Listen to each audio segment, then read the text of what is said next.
आजीच्या किचनमध्ये तुमचं स्वागत आहे। आज आपण करणार आहोत पोह्याच्या पुऱ्या। त्याचं मी तुम्हाला साहित्य सांगते। पोहे, ओवा, गव्हाचं पीठ अर्धी वाटी डाळीचं पीठ, कोथिंबीर, पांढरे तीळ, बडीशेप, धना पावडर, मीठ, मिरा पावडर 1 चमचा छोटा, आलं लसूण आणि मिरच्या हे वाटून घेतलेले मी पेस्ट, लाल मिरची पावडर, हिंग, जिरा पावडर, आमचूर पावडर, ओवा 1 चमचा। आपण हे पोहे धुवून घेऊ चांगले, हाताने असे हलवून त्याचं पाणी ओतून काढू। थोडंसं मी 1 चमचा पाणी टाकते आणि ह्याला असं दाबून ठेवते। 10 मिनिटं भिजून द्यायचं याला चांगलं। आपले 10 मिनिटं भिजून झालेले आहेत पोहे, चांगले वर फुगून आलेत। मी आता हाताने कुस्करून घेते। हे कुस्करून घेते।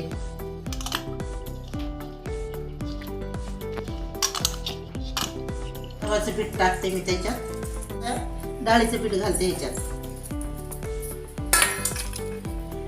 बडीशेप, पांढरे तीळ पण टाकून घेते,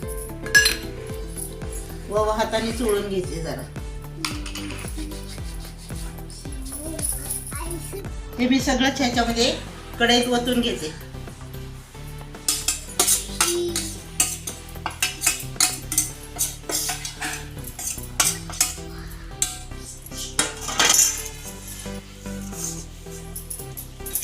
कोथिंबीर चिरून घेतलेले, धुवून चिरून, थोडं पाणी टाकून आपण मळून घ्यायचे याला। खूप नाही टाकायचं, पातळ होईल। गोडे तेल लावून मी जरा चुरून घेते याला, थोडंसं घ्यायचं।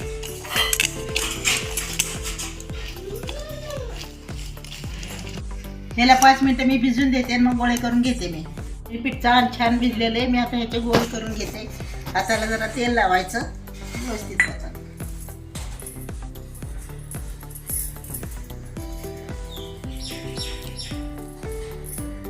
अशाच प्रकारे मी सगळे करून घेते गोळे। हे गोळे तयार झालेले आहेत। मी आता पुऱ्या करायला घेते। आपण या कागदाला थोडंसं तेल लावून घेऊया।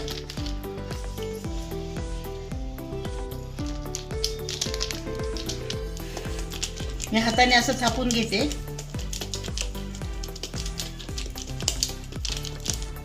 पुरी थापून झालेली आहे। मी आता कढईमध्ये आपण ही पुरी तळून घेऊया।